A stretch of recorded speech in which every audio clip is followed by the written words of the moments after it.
Here we are with Nik Stauskas. Nick, the one thing I feel like because you are my connection to the NBA, and a lot of people always ask me, like, how's Nick doing? Because they know we talk and they're like, how's Nick doing? What's Nick up to? What's his story? So that was my biggest thing was I was always just like, listen, like Nick's doing his thing. Nick's just had a baby. I'm always covering, those tracks because there's a lot of things that people don't really know. And, I never know how deep to get with people, especially when it's other people's business. I'm like, no, he's cool. Got a baby, end of story. I don't really dive too deep into other people's lives.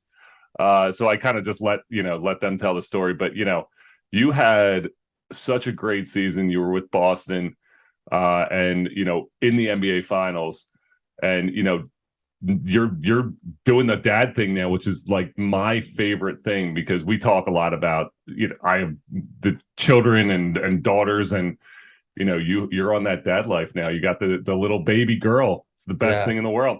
Girl dad, what can I say? Who would have thunk it, man? But yeah, no, it's been such a blessing. We found out it was right around Christmas of 2021 that my wife was pregnant and we had already been married for over a year, and so we were like, all right, it's time to grow up, time to do this thing. And obviously at first we were like a little scared and overwhelmed, but as time went on and like she was getting closer to giving birth, like it turned more into excitement and like just can't wait to like meet your daughter and like see what she looks like, see what her personality is, and all those different kind of things. So no, man, it's been so much fun. She turned 10 weeks on Monday, so like obviously still in the like newborn phase where diapers, throwing up, Oh bottles, yeah. sleep. Like that's the like routine that we're in. But just having those like little moments so far of like when she gives you the smile or when like, she's just like figuring things out, like she's figuring out what her hands are, like each of those new things that happen every day, they're always so exciting. And then, we were talking the other day and like your girls are on the court practicing and stuff. And I'm like, those are for sure the times I'm like super excited for to like, to teach and to help them through those things, find what they love, encourage them, all those good things. So a lot to look forward to, but man, it's been so much fun right now. It is funny thinking back to those week times. I remember those times when you're just like, oh, they're 10 weeks. And those little milestones were so important. Now I'm like, live, like, grow the fuck up. Stop acting like you're 6 years old. You're 10. And I'm like, wait, you're 10. Okay, you're 10. It's just like as they get older, you start losing track Mm-hmm. of that time. But it's fun. I mean, I think back and I thought the same thing. I was just like, it's going to be so awesome when they start kind of going and developing.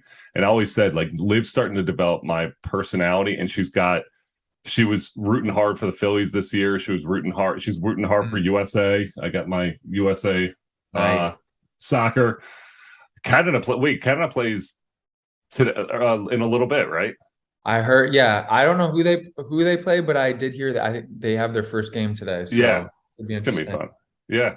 So you just right now, we were talking a little bit before you came on, before we actually started recording about everything that happened over the past 6 months of your life and what a whirlwind it's been. Take us Yeah. through those past 6 months. Yeah, super crazy. So like for a lot of people that don't know the story, basically last season, well, first of all, rewind to summer 2021, that's when we were first introduced to each other.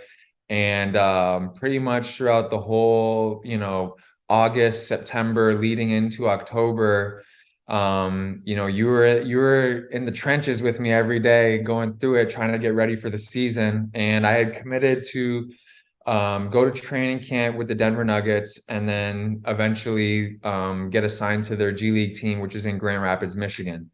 And so it was my first time kind of like committing to a full, year in the G League. And from what I had heard from a lot of people, like it's a grind. It's like not always, glitz and glamour and all that kind of stuff. So, I was just mentally preparing for like, a long journey ahead, but also just knowing where I was like physically and mentally, like just feeling confident that like if I did what I was supposed to do, that I would get an opportunity to play somewhere in the NBA at some point throughout the year. And so, the year started, got a couple call ups in December when all that COVID madness was going on. So I got a 10-day with Toronto and then 10-day with Miami.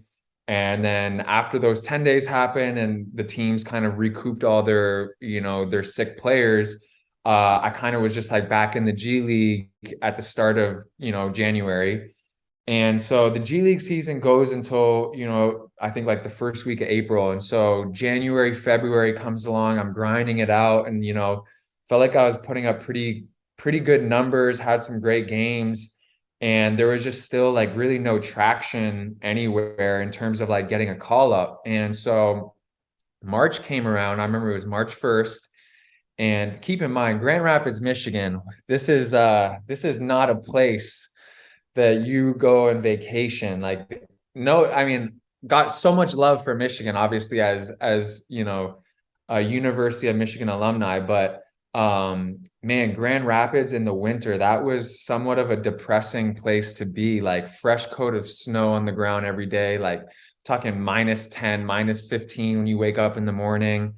And you tack that along with like the G League schedule of like, man, you're taking 6 a.m. connection flights to Sioux Falls, South Dakota, and then you're, going to Des Moines, Iowa, and all this stuff after.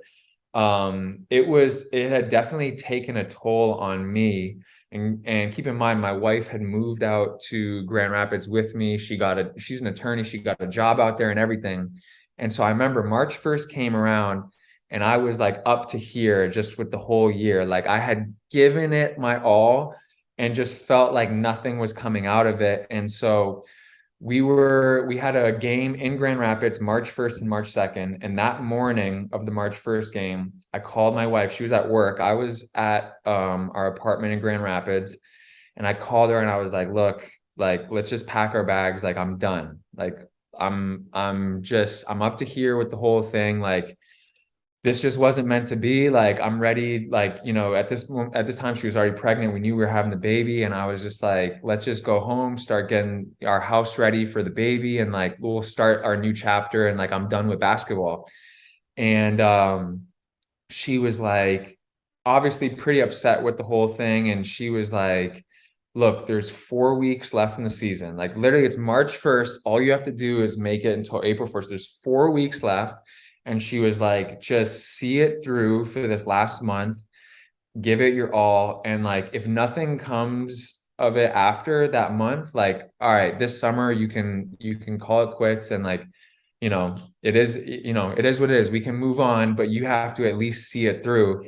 And she was like, she kind of hit me with this one. She was like, if you're not going to do it for me, not going to do it for yourself, then at least do it for the baby. And like, I was like thinking about it and I was like, yeah, I mean, if my daughter were to ask me like how my career ended one day, like how would I explain that to her, that I just like I gave up in the middle of the season and just like called it quits. And like the more I thought of it, I was like, man, kind of being a bitch right now. Like I was like, I gotta at least like see this last, 4 weeks through. So fast forward like 5 hours later, we play the Wisconsin Herd in Grand Rapids, and the game starts. And I think the first three possessions, it was like dribble handoffs to me, kind of like on each of the wings. And for some reason on their scouting report, they were going under the dribble handoffs with me. So I stopped behind, hit the first one, hit the second one, hit the third one. And so like 90 seconds into the game, I had 9 points, 3 threes, like hadn't hit the rim yet. And so I'm like, all right, I got it going today. Now, keep in mind, I didn't really say this, like after this kind of like heart to heart conversation with my wife, I took my pregame nap that day and just mentally was kind of like, if I'm ready to walk away from the game that I've like loved and played for 20 years, if I'm like at that point, what what do I have to worry about anymore? Like just go out there and just like let your nuts hang. Like just Mm-hmm. go and just do you. Like no second thoughts, no no nothing, just like go hoop and and whatever happens, happens. And so coming into this game, I just had this like mentality where I was like, I don't fucking care. Like, I don't care what happens. I don't care if I make, miss, nothing. And so game starts and I'm starting to hit, and, you know, 3 makes turns into 5 makes, turns into 7 makes. And all of a sudden, 13 minutes into the game, I had 35, and I was 13 for 13 from the field or something like that. Hadn't missed. And I remember they called a timeout, and I was like on the bench, and I was sitting there. I'm like, what is going on right now? Like, this is like the sequence of events was like it was like so crazy, the way, the timing of it, and like how my mindset had changed. And then all of a sudden this result was coming to me. And so I was like, all right, let's just keep, just keep going with it. Like, let's see this game through. Like, let's win this game. Finish the game. We get the win, had 57, which was the best game I think I've ever played. Like I don't think I've ever had 11 threes, which was probably the most threes I've had in a game, like most points from like top to bottom. It was the best game I've ever played.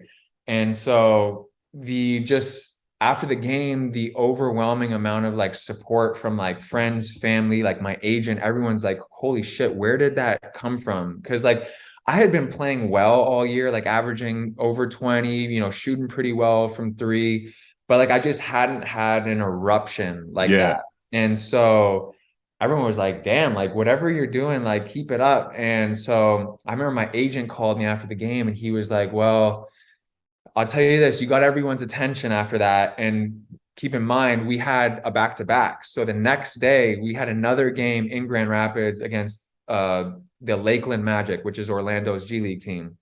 So my agent was like, hey man, like people are watching, like make sure you follow it up with a good game.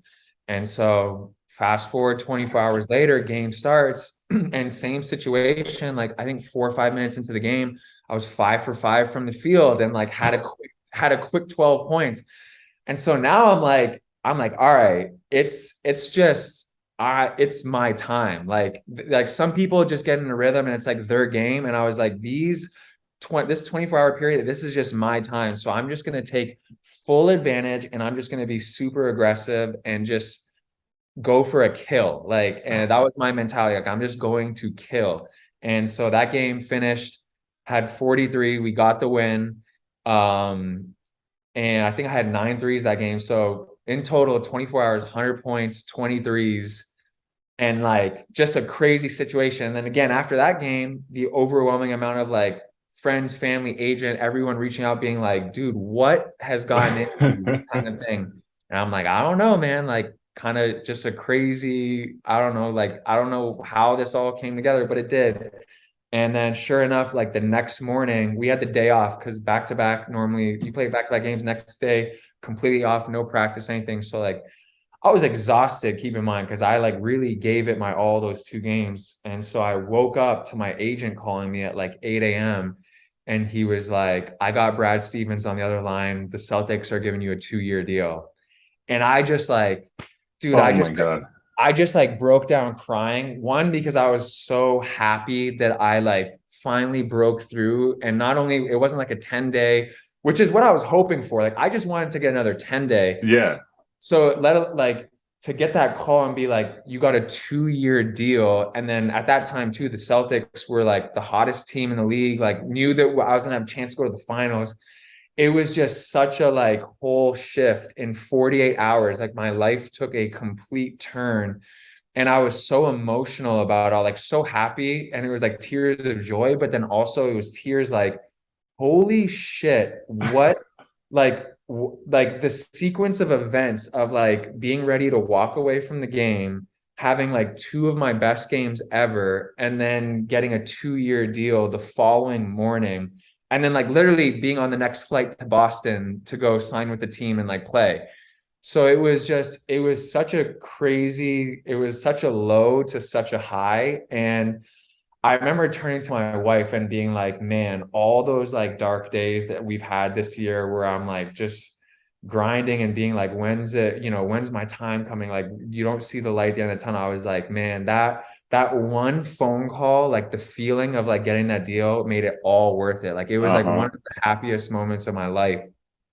And so, yeah, I mean, end up finishing the year with the Celtics. We go all the way to the finals, and still like, I was out of the rotation. Like I came in, the team was balling. So like I kind of knew from the start, this year, that year at least, I wasn't gonna get much of an opportunity. But on a 2-year deal, I was hoping that the following year, coming into training camp, I could like earn my spot, whatever, and hopefully play a little bit more. But regardless, I'm like, dude, we're in the finals. I'm trying to win a ring. Like I was in Grand Rapids in the G League 3 months ago, and then now I'm going up against Steph Curry and these guys going up against one of the all-time dynasties with a chance to win a ring. So like, I'm still so bummed that we dropped the ball on that, because I look back to it and we were up 2-1 game 4 in Boston, and I think we were up a couple of points with like 3 minutes left. And like, if we win game 4 in Boston and go up 3-1, like there's no way we don't win that series. Like we're winning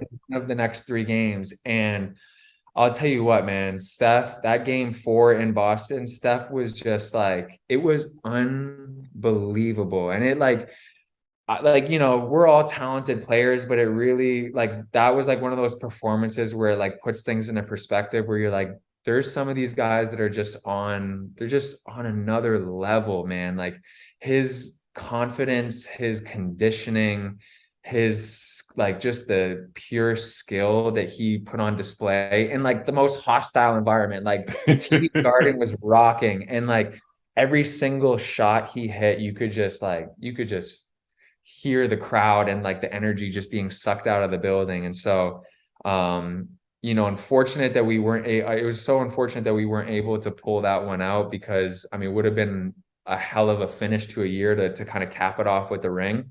Yeah. But that's what happens when you run into one of the all-time greats, man. They have different plans. So I definitely tip my hat to Steph and the Warrior squad, because they sure as hell earned that one. They sure as hell did. And I know playing, you always see that, but you really, when I talked to you, we talked in the middle of the finals, and you told me that like his endurance is on another level. And I always see him running off screens, but then when you actually stop and when the game's going on, you're playing a game, you don't realize what other people are doing as much when you're actually on the court. And then when you're watching, you're kind of watching everything.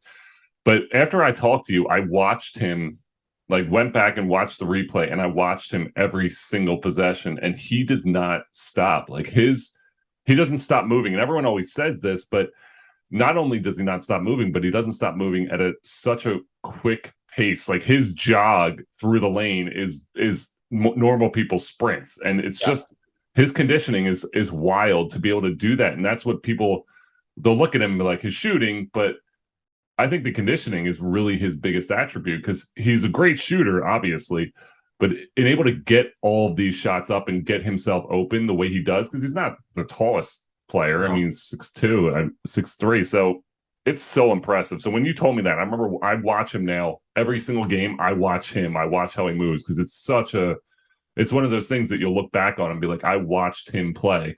And you'll be able to, you're right there on the court. Like you're right there watching Steph Curry in the NBA finals. What a cool story. Like you said, to tell your daughter, that's a great way. And it was, and to put things into perspective, like we were in Boston, like in terms of numbers, like we were by far the best defensive team. Like that was kind of our blueprint, was like we locked up. And Marcus Smart was the defensive player of the year. We had Robert Williams, who was like also a candidate for defensive player of the year.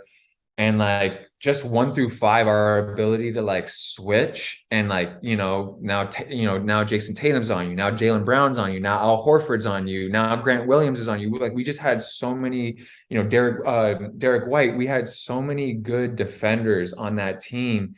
And when it like really put things in perspective was like game 5, game 6, like I could just see we were like on a little bit more of a downward trajectory. Like everyone was banged up, everyone was exhausted, and like Marcus Smart was just like fighting like a dog to just chase Steph around and bump him and like be physical. And like, that's another thing you mentioned. Like, Steph's not just running around, he's running around while people are bumping him, like stopping him in his line. And then you have to run through that. It's not like he's just jogging around. Like, it is through contact. And like, I remember in game 6, like off the ball, I remember Marcus Smart, he was so tired that he was almost trying to take a charge off the ball and like draw a foul, because he just like, I don't think he had the energy to just chase anymore. He was like, I got to do, like I got to try something else. Like I got to just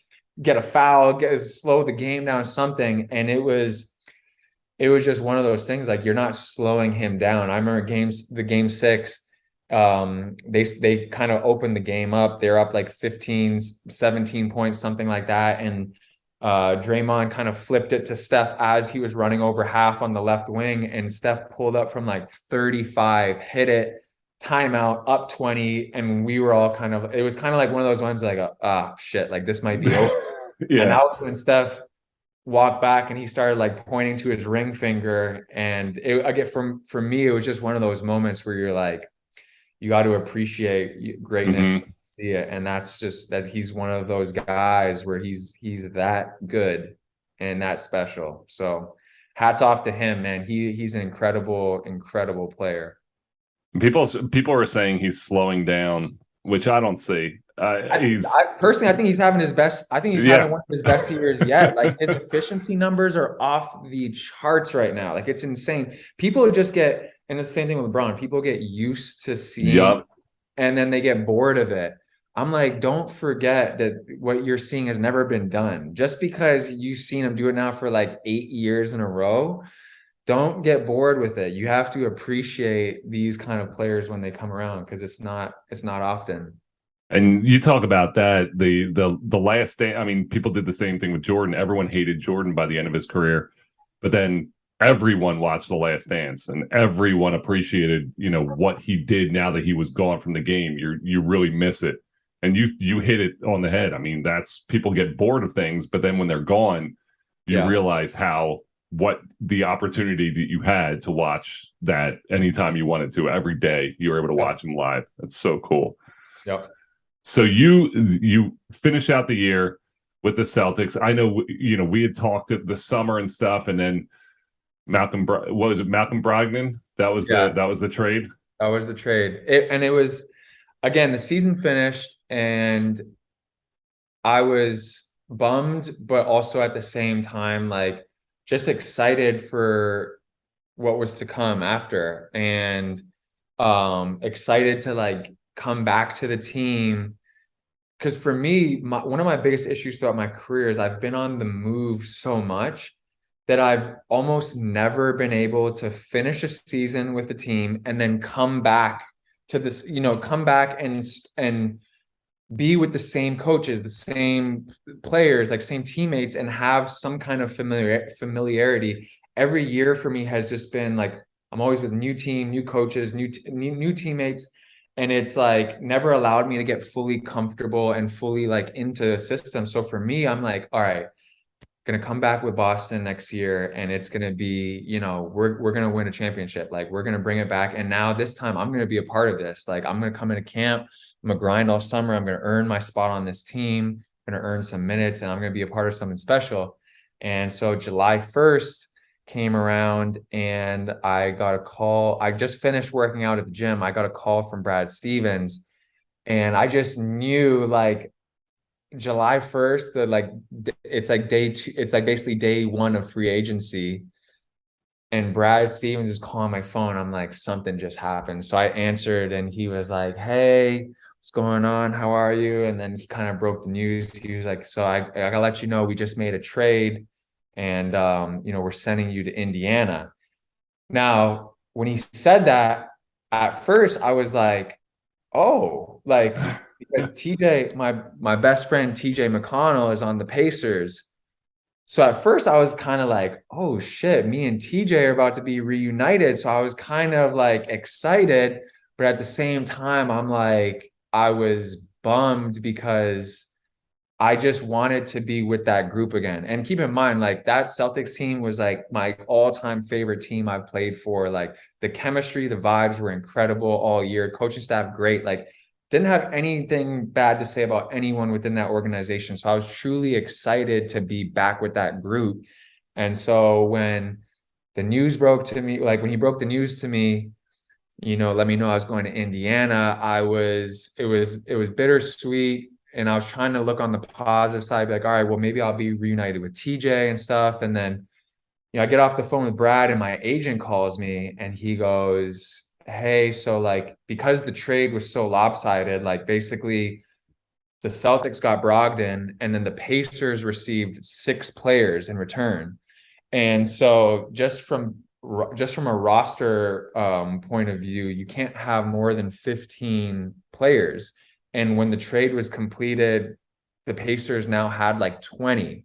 And so my agent was like, I don't know exactly what's going to happen, like if they're going to make more trades or what they're going to do. But he was like, he goes, you're not going to be in Indiana. You're either going to get waived or traded. And so now it's like starting to set in where I'm like, all right, shoot, like now I'm really like kind of, I don't know where I'm going again. Like I'm kind of back in this, like it's out of my hands situation, which it's super stressful, especially when you throw in like the family and the baby and all this different kind of stuff. And so the Pacers end up waiving me. And I'd say like the only positive I could take from it was that they had to guarantee my salary for like for the next season. So I was like, all right, at least I'm gonna get paid by them. But from a basketball standpoint, I'm like right back to square one. Now I'm a free agent again. And my agent was like, I don't really have anything for you yet. Like I don't have any teams that are really like stepping up and saying, we want to bring you in and we're excited about you and this and that. And so I try to keep my faith all summer long, like continuing to train, continue to grind in the gym, just trying to be ready when September comes around. And if there was any opportunity for me to pursue, I wanted to be able to pursue it. And when September came around, my agent still had pretty much nothing for me. Like my only real option was the Minnesota Timberwolves. They offered me an Exhibit 10 deal, which is what I signed with Denver the year before. It's basically an invite to training camp. And keep in mind, the Timberwolves had 15 players on their roster already. So, I talked with the GM. He goes like, there's pretty much no chance for you to make the team in training camp. You would be coming to training camp as a formality to then be cut and then sent to our G League team, which is the Iowa Wolves in Des Moines, Iowa. And that was the only offer I had. Like I had nothing else. And so it was a tough pill for me to swallow. But my daughter was born on September 12th. And that was right around the time where almost everyone's reporting back to their team for like, the weeks leading up to training camp. And I just kind of, again, I was 6 months ago on the verge of walking away from the game. And when I got that call up from the Celtics, I told myself, I told my wife, I told my agent, I'm not going back to the G League. Like I have proved I am an NBA level player. I've shown that. And so I believe in my worth and I'm only going to play at that level from this point on. And so mentally to be there and then to have to take that step back come September and be like, if I want to continue playing, I have to go back to the G League. It was something that just no longer interested me. Like again, the previous season, like you saw when we were in the gym, like you have to have the desire every day to wake up and grind and chase. And if you don't have that desire, you're going through the motions and you're not going to achieve what you want to achieve. And I know how hard I had to work to get that call up from the Celtics last year. And I don't know, mentally just coming back to that point, I just was real with myself. I was real with my wife, my agent, my family, everyone. I was like, I'm not only going to be wasting the team's time, but I'm going to be wasting my time, my family's time, by just I'd be going through the motions if I committed to doing the G League again, because I know I just wouldn't be, I just wouldn't be 100% 2 feet in. And so I had to make the difficult decision to pretty much like end my career that way, which again, it's tough because this summer, you can even ask my wife, like I was coming home from the gym most days and being like, this is the best I've ever been. Like I'm mentally and physically at like your late 20s. I feel like it comes together where, Yeah. when you're young, it's the physical, you don't have to stretch, you don't have to warm up. You're just like ready to go every day, but you're not like all together there mentally yet. And the late 20s, I feel like when most people hit their prime, because it kind of like the two collide, and then you're like in this space where you can, you feel like you're in more of control of like what's happening out there, at least for me. And so it was tough for me to walk away being in that place where it's not like I can't play anymore. Like I very much can still play at that level. And so that was really the toughest pill for me to swallow, was like walking away from the game, being in that space. But at the same time, I can genuinely say this, which is like also a shock to me. The last time I touched a basketball was like 4 days before my daughter was born. So maybe like around September 8th, September 9th. And I can genuinely say I don't miss it. That's Which when is you're crazy. ready. Which is crazy because when she was born and I was like, and I didn't have anything, and I was like, all right, I guess I'm just gonna do this dad thing. But in the back of my mind, I'm like, I know I'm gonna start getting that itch in a couple of weeks. And like, I didn't want to close the door yet. Like basically when my daughter was born, I was like, let's see what happens. Like, let's see how the next couple of weeks, the next month goes. Let's see how I'm feeling, how we're doing with the baby. Like, let's get into a rhythm and like kind of figure this out. And like 2 weeks went by, 4 weeks went by, 6 weeks went by. And everyone around me, like my wife, my family, even my agent, like everyone's calling me and being like, so like, are you getting the itch to get back out there? Like, do you miss it? And like, it was weird for me because basketball has been like, it was like my first like true love since I was a kid. Like it's been, my whole life has been basketball. And it's crazy because I think my experience in the NBA and like the business side of things has made me come to the point where I was like, I love basketball, I still watch it every day and clearly like I love to talk about it, but I don't love the business of it at the end of the day. And it really, my experiences of like being traded, blindsided, waived, like all these different kind of things, like it's really opened my eyes to the fact that like the NBA and just professional basketball in general, it's not all that you think it's going to be when you're a 7, 8-year-old boy, like as having that as your dream. Now, granted, like everyone has a different experience. Like I'm sure if you ask Steph Curry or LeBron, like their experience is, very different than mine because they control their own fate most of the time in terms of like, you're not going to get traded the next day. They're not going to have to move their family to, Grand Rapids, Michigan the next day.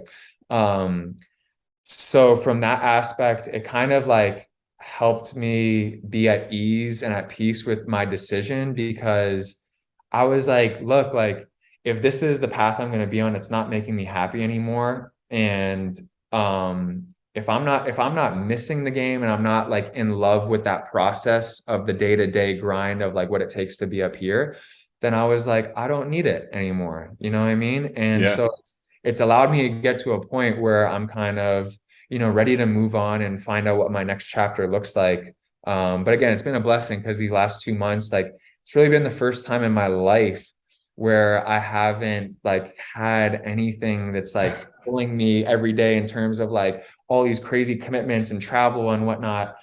And so it's been very peaceful in a sense, even with all the crying and diaper changes, to just be in one spot with, my wife and my baby. And like, I don't have anything else going on. Like I can just focus on this. And it's been everything it's been everything I thought it would be and more. And again, I think it's the joy that I've had from these last 2 months is also, like I said, helped me get to the point where I'm like, I don't need I don't need the basketball part in order to be happy anymore. Yeah. Which I never thought I'd say that. Never thought I'd say that.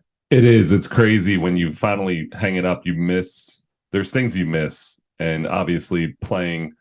But you didn't miss the bullshit. Like I didn't miss. I walked away and I was like, I missed the locker room. I missed the fun things, but I didn't miss the bullshit. It was just something. And we know, like we've talked about overseas basketball, and I know you've had conversations, and we've had conversations about overseas basketball and your experience. And I quote, because you were on Instagram, like what was it last week? Oh yeah. And you said about Duško Ivanović, played for him at Baskonia and legit feel like I was in the military camp every day. Took all the fun out of basketball for me. His ideology is backwards in the way that if you lose, he sees it being because you didn't work hard enough, and therefore you get punished by running the next day. He's the sole reason that I refuse to ever play in Europe again. I applauded you when you did. I was like, this is incredible. I texted you like right away. I was like, I love this, because it is. There's coaches there don't really understand. And you talked about controlling your own destiny. Over there, you control even little less than you do in the G League. Like you control nothing. You go over there and you are their bitch. And if you say no, they'll be like, see ya. And that's the toughest thing, is you play for a coach like this who's going to be up crazy, and everyone just has to kind of deal with it. No, and I'm glad you brought that up, because like, again, when I made that comment, first of all, I was crazy that it blew up the way it did, because like I didn't realize that my word carried that much weight. But even like reading some of the comments to my statement, you know, some, especially like European fans are like, well, they were like, you know, you guys make so much money, like it's only right you earn it. And like, he's making sure that you earn it. And I'm like, this is exactly what I mean by the ideology is backwards. Yes. Where it's like, you're going to earn every penny that we pay. Like, it's almost like, yeah, because we're paying you that much, we're going to make you suffer. We're going to make sure that you earn every cent. And I'm like, are we not trying to win here? Like, are we not on the same page? Like, I understand, like, as athletes, we are compensated financially. And again, don't get me wrong about this whole thing. Like, I am able to live a life that I never thought I'd be able to live because of the financial stability that basketball has given me. And I'm so grateful for that. I really am so grateful. But at the same time, like with the European stuff, I'm like, just because you want me to earn every penny doesn't mean you have to run us into the ground. Like, if the objective at the end of the day is to win basketball games, would you not want your players to come into the game feeling good, healthy, confident, mentally, you know, focused and ready to go? That's, at least in the NBA, this is where I feel like the NBA does it right, where it is all about, when the lights come on, we want you to be ready and feeling good. Whereas in Europe, it's more like, oh, you lost last game, we're going to make you pay. You will suffer for losing this game.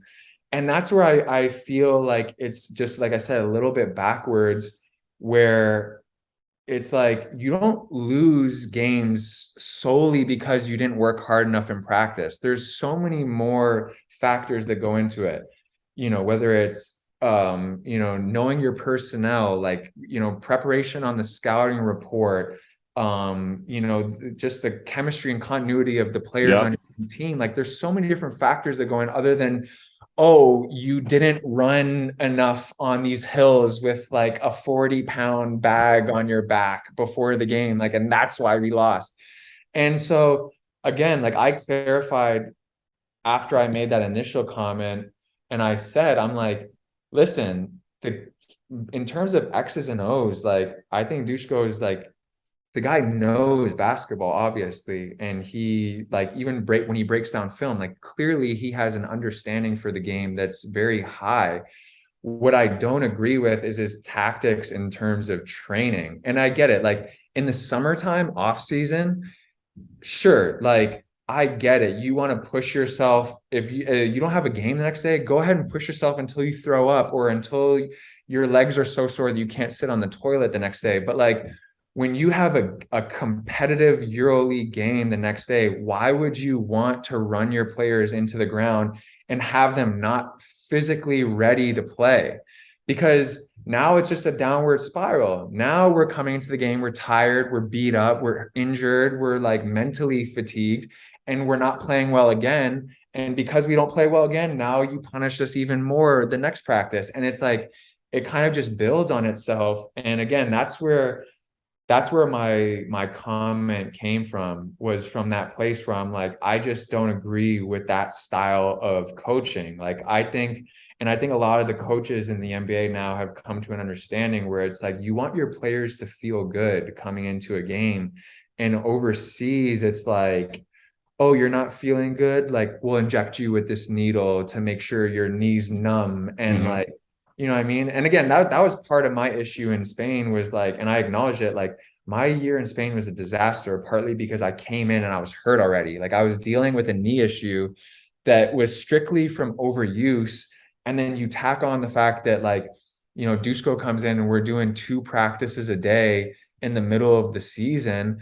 Like my knee just was never recovering to a point where I came into a game feeling good. And I'm like, taking 6 Advil before the game, 8 Advil before the game, just like upping the dose to like get by. And I'm like telling I'm telling the team staff, like, look, like if you want me to go all out for the game, like you need to give me some slack on like an off day. Like at least give me an off day once a week. Like we were sometimes going like 3 weeks without an off day. And again, it takes me back where like a lot of these fans overseas, they're like, well, you get paid so much and like I only make this amount and I work 12 hours a day. And like, yeah, you shouldn't have an off day. Like you should be grinding every single day. And I'm like, that's not how professional sports works. That's not how the body works. Like your body needs rest in order to perform at this kind of level. Like everyone knows that. It's common sense.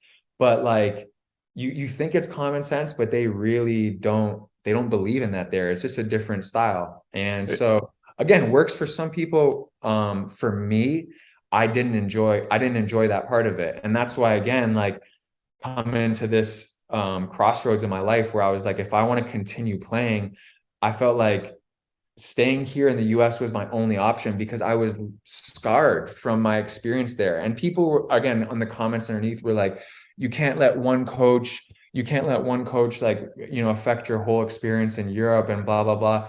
And I'm like, no, I get that to a certain extent, but it's like, you know, I'm not going to say, you know, not every coach is to that level, but again, the mentality in general is more to that side of things in terms of like, we're going to make you earn every single penny here and like, we're going to put you into the ground. And again, Duško wasn't someone that I came in to play for. We had a coach previous to him and he got fired and then they brought in Duško.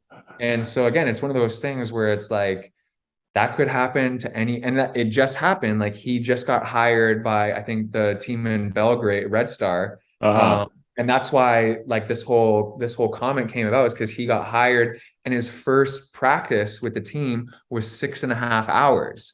And so all former players like Wade Baldwin made a comment, some other Shane Larkin, I think, or no, Mike James made a comment about it.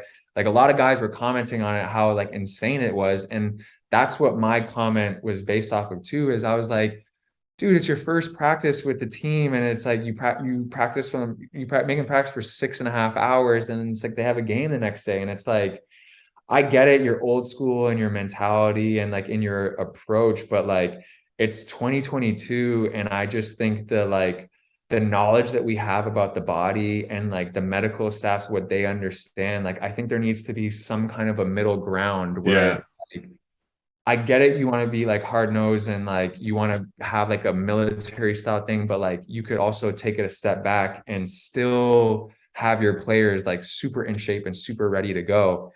And yeah, it's different there. It's super different. It really is. Love it. Some people love it. Yeah. I don't know. Like I'm sure you have some former teammates that probably like love their experience over there. So it's different for everyone. Yeah, 100%. I think some people, enjoyed that aspect of it. It almost reminded them college. But that's what your thought process, like the ideology, we already did that. Like we did it in high school and college where that was the structure of just like running and discipline and everything like that. So when we made it to pro, you're like, all right, we're past that. This works for, some of these young European players who are developing and may make it to the NBA one day. But like we've already been there. So it's like we've already put our bodies through that. So now we're here to play. And just like I was like running, and I remember thinking in my head, I'm like running around a field. I'm like, why? Like, what the fuck? Like, why are we doing this again? Like, there's a gym in there. We could have run around the gym. Why do we have to run around this grass patch? And it just never made sense to me. But there's like a form of mental power that they want to hold and just be like, no, you're going to run in this field like cattle. And I'm like, all right, cool. Like, yes, I'm getting paid a lot of money, but this is fucking stupid. And again, like I can also see how like my comment that was on Instagram comes off as like, oh, this guy's soft and he doesn't want to work hard. And like, he doesn't want to, he's not about that grind. Like, dude, and again, you've seen it because you've been in the gym with me. Like, dude, in the summer, there's those sessions where we had to stop because I sweat through my shoes. Like I had to physically get off the court because it was no longer safe for me to be running, because I would take a step and sweat would squirt out the side of my shoe because we were going so hard. And it's like, I'm all for the grind, especially in the summer, in the off season. I'm all about getting better.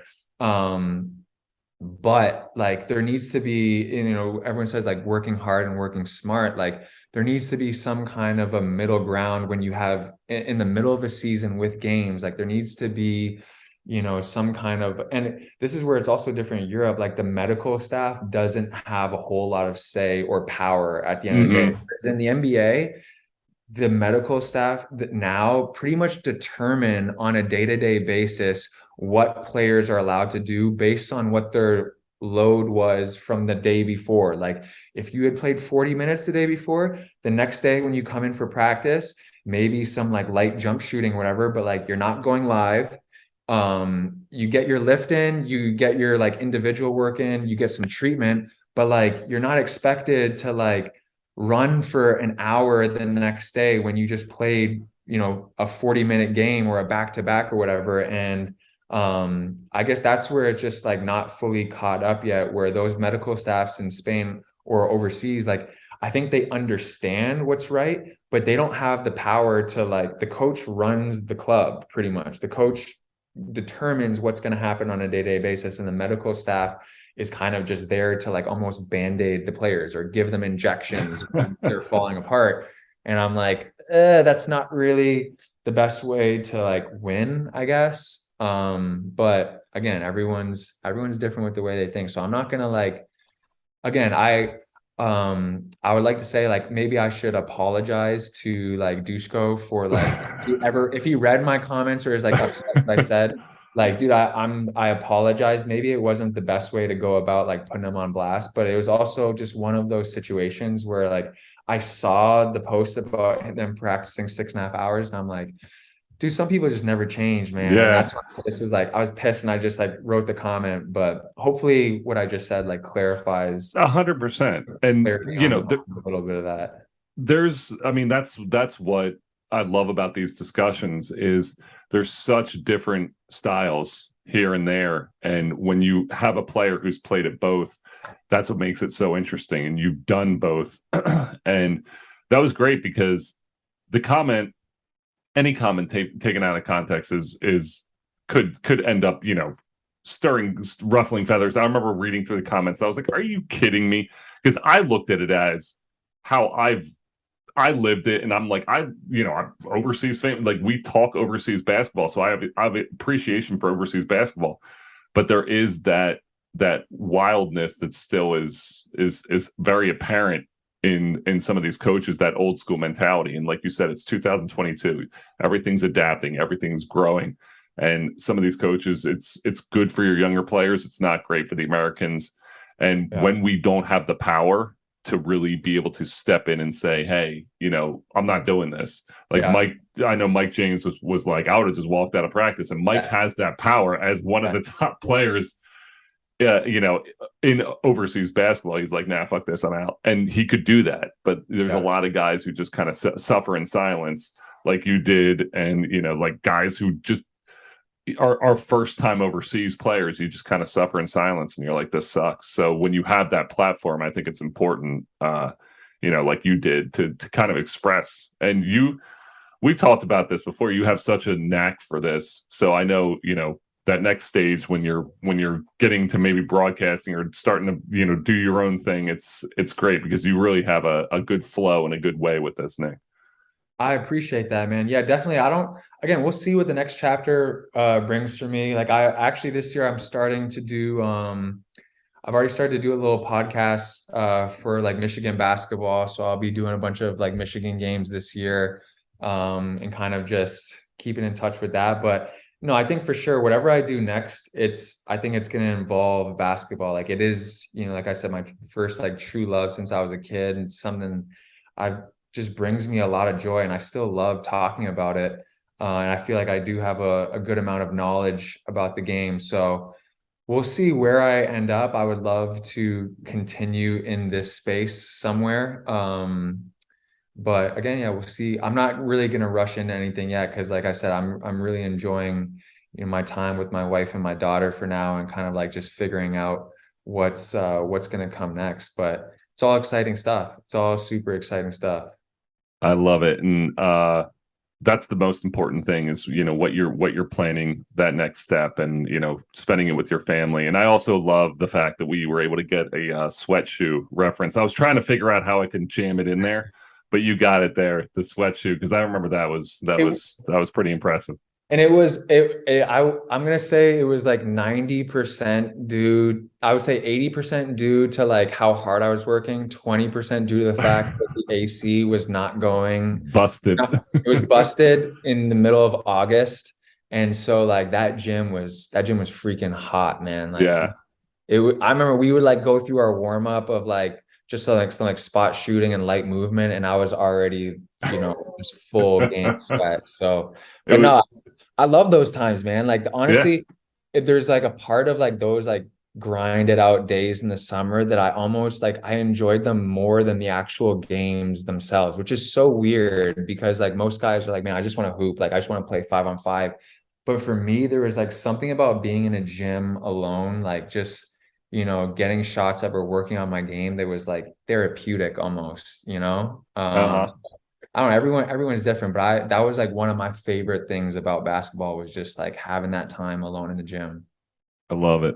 Well, Nik, thank you so much for hopping on today, telling your story of the past year, and also kind of, clarifying some of those comments about overseas basketball. It's super cool to have you on. I appreciate you having me. Hopefully we can do this again sometime soon. We get some more hoops to talk about. I love it. The show brought to you by Loop Mogul, athletes-led sports gaming metaverse powered by virtual real estate academies, games, meta shops for brands and fans with real in-life rewards. Nik, this has been the Overseas Famous Podcast. We'll talk to you guys next time.